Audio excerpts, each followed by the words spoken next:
Turning now to your community focus, we're talking about Brain Waves Rhode Island. Yes, we use our brain to learn, but there's so much to learn about our brains. Joining me now, Dr. Victoria Heimer-McGinn, Assistant Professor at Roger Williams University. Thanks for being here. Nice being here, Kim. And thanks for bringing the brains back. Yeah, you got a half one. You want to switch? I got the full one. No, you keep the full one.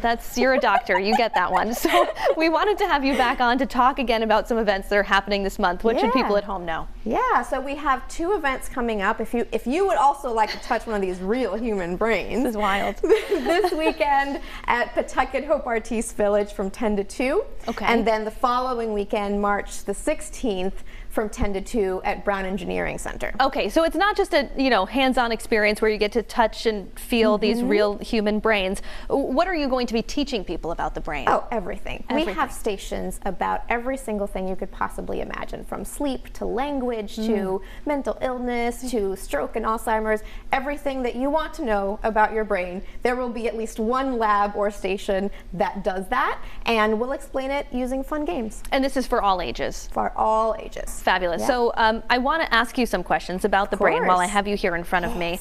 So, we think a lot about sleep during this time of year because we've got the clock change coming up. We're all going to be losing an hour of sleep over the weekend.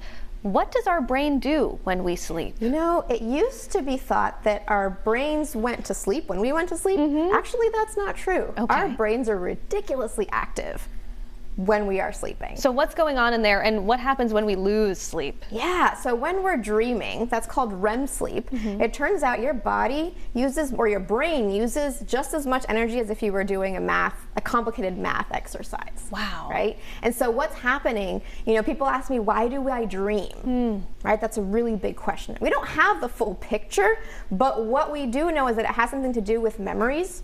With basically storing the memories. You know how when you dream, it usually includes elements of the day? Sure. Right? So part of that is your brain just sort of like organizing everything. Like what's important to keep, what isn't, how does it fit into a larger context, and then it makes these wild, crazy dreams. Fascinating. How important is it, Dr. V, to have a healthy brain? Because of course, we think about our physical health, eating well, staying active. What about doing that same thing for your brain? Yeah, so that's really funny that you say that, because people say there's a mind and there's a brain, right? There's a body and the brain is the body. It controls everything. The brain controls the body, right? And so people ask me, what can I do for brain health? I've heard about such and such a supplement. And I say, you know what? It turns out our grandmothers were right when they said you gotta exercise, you gotta eat right, you gotta sleep, and you have to have a healthy group of friends to keep you company. All connected, the mind-body connection. Yeah. Let's talk about, too, just quickly before I let you go,